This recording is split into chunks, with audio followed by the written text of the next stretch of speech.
avec Fabrice Nguema, très en forme pour vous servir ce matin. Alors Fabrice, bonjour. Bonjour Mohamed. Bonjour Alors, à toutes et à tous. Aujourd'hui, vraiment, c'est d'une danane, quoi. Mais bien entendu, c'est-à-dire, non. Fabrice, vraiment, tous les vendredis. Affaire de nanan, Ça, c'est d'une danane. Les histoires de nanan. Non, mais c'est que, bon, quand on est un apprenti nanan, on ne peut pas être le Kangfori lui-même. Le Kangfori, qui est actuellement en compétition chez les Italiens. Tu sais, Italiens, ils ont Ah oui. Italiens, ils ont... Non, même quand on est nommé ambassadeur là-bas, on vous demande dans la lettre de créance votre garde-robe. Est-ce que Manga 5C, parce que FIMOP, c'est la capitale du 5C. Du 5C, voilà. Absolument, en Italie. Italien. Ouais. Mon grand bi mom ay veste croisée rek les non, dos. Grand papa. Veste croisée. Lui, c'est un danan. Triple XL. Non, Kangfori. Kangfori. Ay veste croisée. Mais non, mais tu n'as pas vu lors de l'investiture de Macky Sall, lors de la cérémonie de Macky Sall, président de la République. Je l'ai vu. Mais non, il n'y avait que 2 personnalités dans la salle qui étaient en veste croisée. Croisée, absolument. Et c'est pas facile, c'est pas donné à tout le monde. Papa Blaïsek, Ndanan, Koulou Ndanan, Koulou Kangfori. Et le président Denis Sassou Nguesso. Alors là, le monde Daoulouré. Alors, clin d'œil à nos amis qui... mais bien entendu, ils sont tous là, parce qu'on est vendredi, ça s'affaire un peu autour des cadeaux des enfants. C'est une culture. C'est vrai qu'on parle de Noël, mais vous savez, le Sénégal a cette particularité d'honorer quand même, d'avoir une autre lecture, une autre image, une autre façon de vivre les événements. Donc, maintenant, aujourd'hui, on ne parle plus de dialogue islamo-chrétien. On parle plutôt du vivre ensemble. Donc, on a dépassé le cadre de dialoguer. Voilà, le dialogue. Pour essayer de mimer un peu, le patron de la LD bien assise, Nicolas Ndiaye, le dialogue. Voilà, maintenant c'est le vivre ensemble, le partager ensemble. Et c'est très important. Tout ensemble, ensemble. On est ensemble, on vit ensemble, on meurt ensemble. On fait tout ensemble. Et tu vois, tu as des cimetières mixtes. Mais bien sûr. Ben voilà. Ça veut dire que non, mais bilaay Sénégal, amna jàmm de. Amna jàmm. Alhamdulillah. Yàlla na yokk jàmm Sénégal waay. Yàlla na yokk jàmm Sénégal. Yàlla na yokk jàmm Sénégal. Billahi. Sénégal amna jàmm de. Mais c'est important quand même de le souligner. Parce que aujourd'hui c'est vendredi. Un jour particulier. Absolument. Un jour où il faut parler à Dieu, demander pardon à Dieu et aux hommes. C'est clair. Et aux hommes. Voilà. Et aussi ce vendredi, c'est le dernier vendredi avant la Noël. C'est-à-dire la naissance du Christ. Donc voilà, c'est tout un ensemble de choses qui prouvent que, vous savez, les événements, ça ne vient pas comme ça. Non, du tout. Et c'est un vendredi où on a un autre événement. Ah ouais? Wow. Et quel événement? Mais c'est clair, c'est aujourd'hui. Il paraît que la marche a été interdite par le préfet. Préfet mon langue. Moi préfet mon langue. Préfet avec du ma langue, du no langue. C'est clair. Le ma langue du préfet. De no langue. Alors, on y va. Mais bien entendu, mais je vais d'abord saluer le président de douane. Oui, le président de douane. Absolument. Ah non, c'est-à-dire... Notre ami Ibrahim Ali. Talibé, Serigne Abdourahmane Baké, Gaïdé Fatma. Et puis saluer, faire un clin d'œil à M. Karim Meïssa Wade, le chef de l'opposition. À qui on demande de revenir au Sénégal. Mais c'est le chef de l'opposition. C'est devenu une demande sociale. C'est le chef de l'opposition. Ah ouais? Mais attends, mais celui qui est le chef de l'opposition parlementaire là actuellement, mais il est un militant de Karim Wade. Il est un militant de Karim Wade. Non, il faut le dire les choses telles quelles.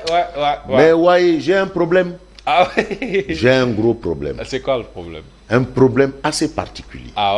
Vous savez, les événements doivent se suivre. Même si les événements ne se ressemblent pas. Absolument. Maslalikou Djinan. Tàcculeen loolu Sénégal am na jàmm waay paa bi ak doom ji waay mag yi ak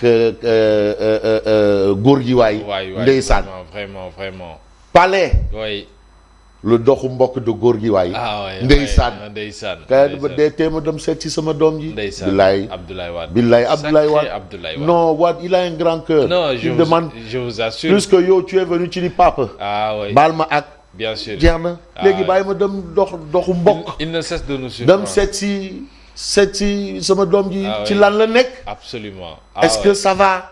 lan laa mën a. dimbalee yokk ko ci xalaat ci xel. yokk ko. c'est important c'est important. waaw au revoir. léegi doom ji mu ne bon papa. man mii.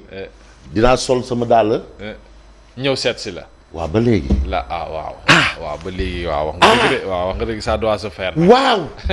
on attend toujours. waaw. c'était une déclaration publique quand même. mais quand même non attends mais ça c'est-à-dire ce sont des événements. devant tout qui ont fait le tour du monde. bien sûr. xam nga góor gi moom Biram góor gi dafa bëri. moom day yëngal. waaw day yëngal gësëm.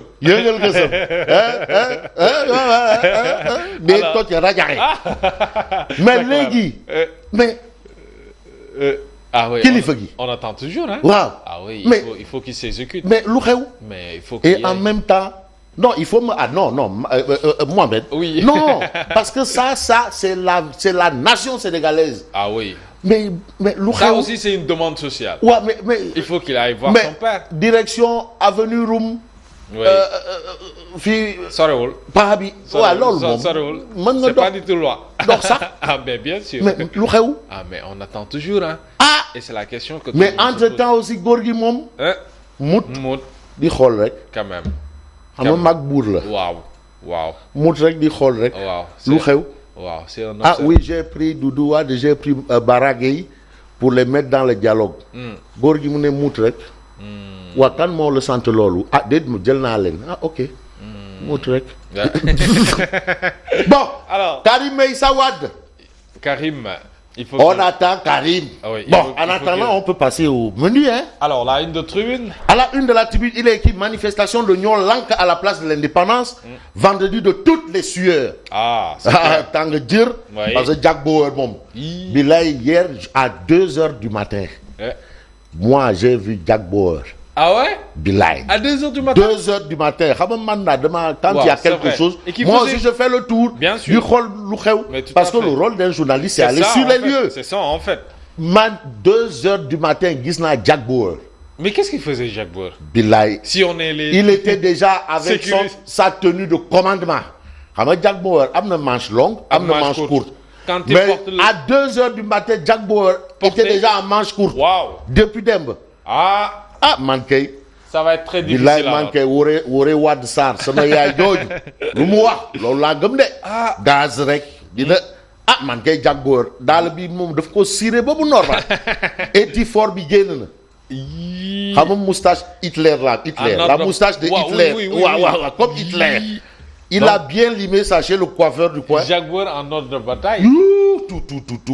Vendredi de toutes les sueurs révèle la tribune ce matin. La une d'enquête. Enquête quotidienne titre Dakar sous tension. Le préfet interdit la manifestation prévue à la place de l'Indépendance et autorise celle prévue à la place de la Nation.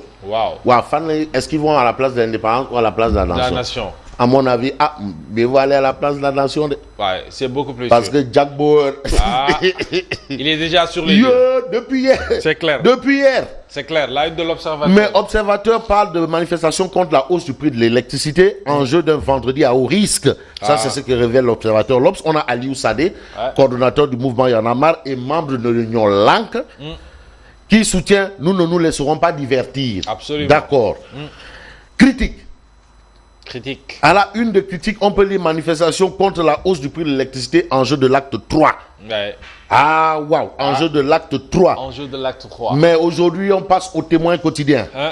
Le témoin quotidien. Colonel.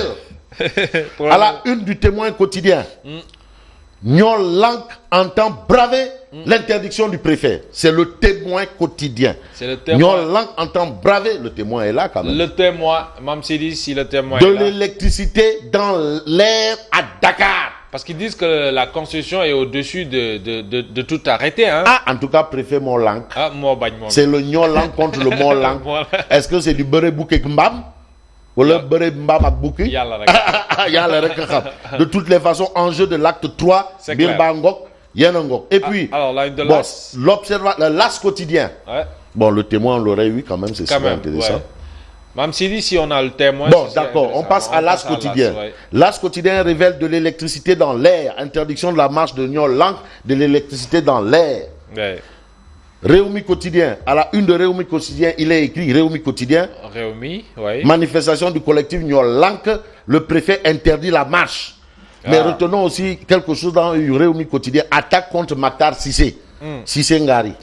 L'homme de l'année. C'est l'homme de l'année. C'est clair. Ah, ouais. C'est l'homme de l'année. Hein. Attaque contre Maktar Cissé. Ah, Maki a dit qu'il comprend trop vite et bien.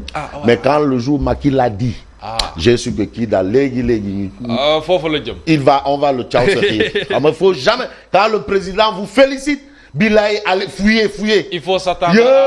Il faut détaler comme un lapin. Quand le président dit je suis fier de vous, je suis content de vous, mais c'est qu'un danan. Non, danan, lui, il est. Non, le président l'a félicité à la foire. J'ai dit, hey, fini le jam. Bon, on reste avec Réumi quotidien. Le préfet interdit la marche. Les défenseurs de la République reculent, de l'électricité dans l'air. Et puis clap de fin des auditions de Guy Marius Sagna et compagnie. On a également élection de renouvellement de l'ordre des médecins.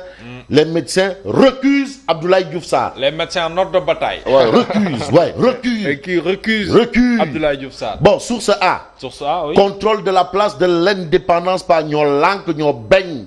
Et le Malank Mabeng préfectoral. C'est ça en fait. C'est bien dit. Donc c'est du Lank. Oui, c'est du Lank. C'est du Lank. Mais nous on va faire Lank pour le retour de Karim et Zawad. Tout à fait. Voilà. Combat pour la survie, c'est ce que révèle bien entendu Source A. Et puis Source A révèle pour balayer toute idée de manifestation dans le périmètre de Dakar Plateau, la ceinture explosive. C'est clair. C'est clair. Alors là, une de Vox Populi. Vox Populi, petite manifestation contre la hausse du prix de l'électricité. Le préfet interdit l'indépendance à Nyon Lank. L'autorité s'oppose à tous les rassemblements prévus ce vendredi. Tous les rassemblements. Que ce soit du côté de l'APR, que ce soit tous les rassemblements. Même pitch même les pitch Jackbo, même si les oiseaux se retrouvent ensemble, lacrymogène. Ils dégagent. Même s'il y a des chats, 3 chats là, rassemblement là, dégagez. Le palais et la place de l'indépendance bunkerisés à la Jackbo. On pouvait s'y attendre quand même. Les Échos, vers un vendredi de feu à la place de l'indépendance, c'est ce que révèlent les Échos. Le préfet dit niet.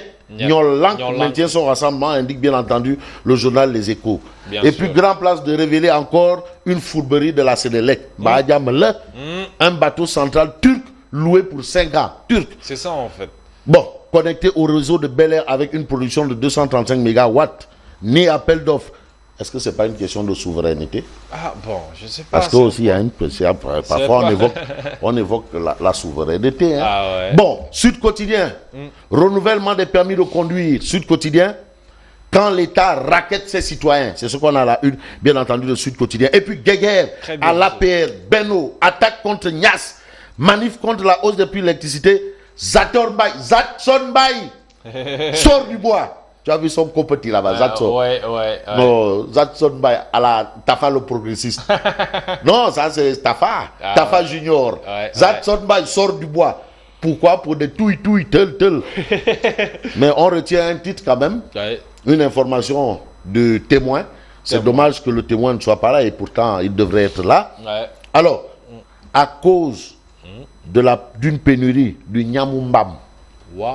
Nyamumbam. Le prix des porcs flambe en cette période de Noël. Bon, le ministre de l'élevage là. Comment on dit ministre de l'élevage en Wolof? Samagi. Joringu yor walu samagi. Chamagi. Du njur. Élevage. Waaw, cham ak njur. Sam waaw, mom moy élevage. Njur. Waaw, ak njur gi lepp ci biir.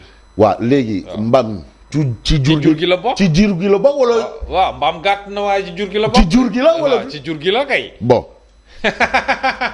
Sacré Fabrice Gawa. Ah non, parce que il faut qu'on sache si à la veille de Noël, on a assez de mbamkhou. Non. Samba Ndioben Khaoum Aladi. Mais il faut qu'il nous dise, il doit faire un tour dans tous les daral mbam. Surtout en cette période de fin d'année. Non, demandez. Les gens s'approvisionnent. Samba Ndioben Ka, il doit faire un tour comme il le fait à la veille de la Tabaski. Dans tous les daral mbam pour savoir s'il y a assez de mbam roux. Il faut que ça et il doit nous dire combien de mbam roux il y a en provenance de Bissau. C'est clair.